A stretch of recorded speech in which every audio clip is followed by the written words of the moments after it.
Hello friends,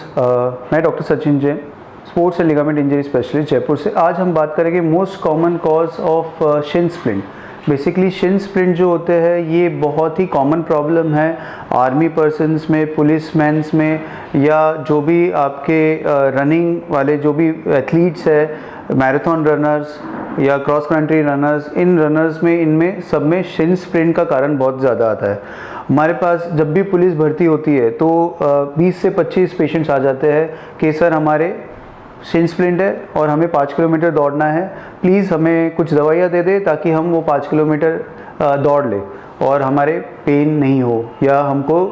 हमारा जो training है या जो हमारा जो गैप है या चलने वाला रनिंग वाला पार्ट है वो हम क्लियर कर ले और हम आगे पुलिस में भर्ती में चले जाए। तो ये जो शिन स्प्लिंट है ये होता क्यों है? अगर हम देखेंगे तो हमारा जो बॉडी का प्रेशर है जो स्ट्रेट जाता है, तो मोस्ट प्रोबेबली हमारा जो जॉइंट पोजीशन है इस पॉइंट पे हमारा सबसे ज़्यादा प्रेशर होता है, और बेसिकली नीचे वाला जो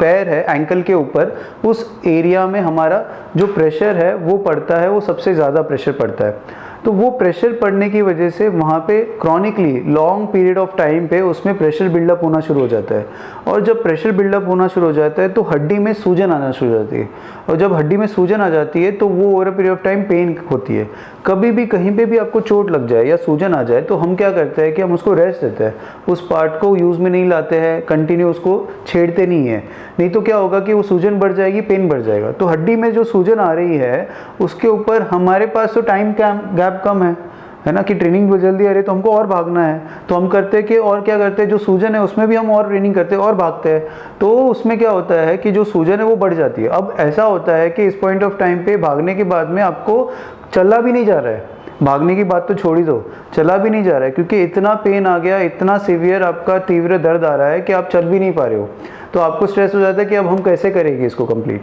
तो डेफिनेटली आपको जब भी इंजरी हो या शिन स्प्लिंट हो तो आपको इम्पॉर्टेंट चीज़ है कि अपनी ट्रेनिंग को स्टॉप करना है उस पॉइंट ऑफ टाइम पे।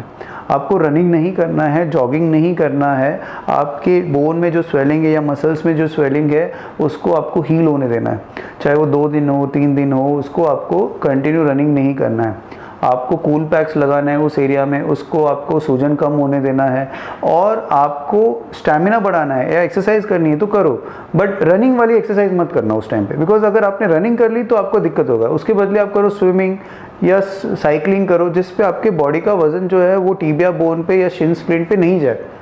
क्रॉनिकली जो आर्मी पर्सन्स होते हैं, कभी कभी क्या होता है कि लॉन्ग टर्म मार्च पास करते करते उसमें इतना पेन होना शुरू हो जाता है कि उसमें कभी कभी फ्रैक्चर भी हो जाते हैं, उसको हम कहते हैं स्ट्रेस फ्रैक्चर्स। तो ये भी सिचुएशन आ सकती है अगर हम इसको कंटिन्यू इग्नोर करते रहे तो।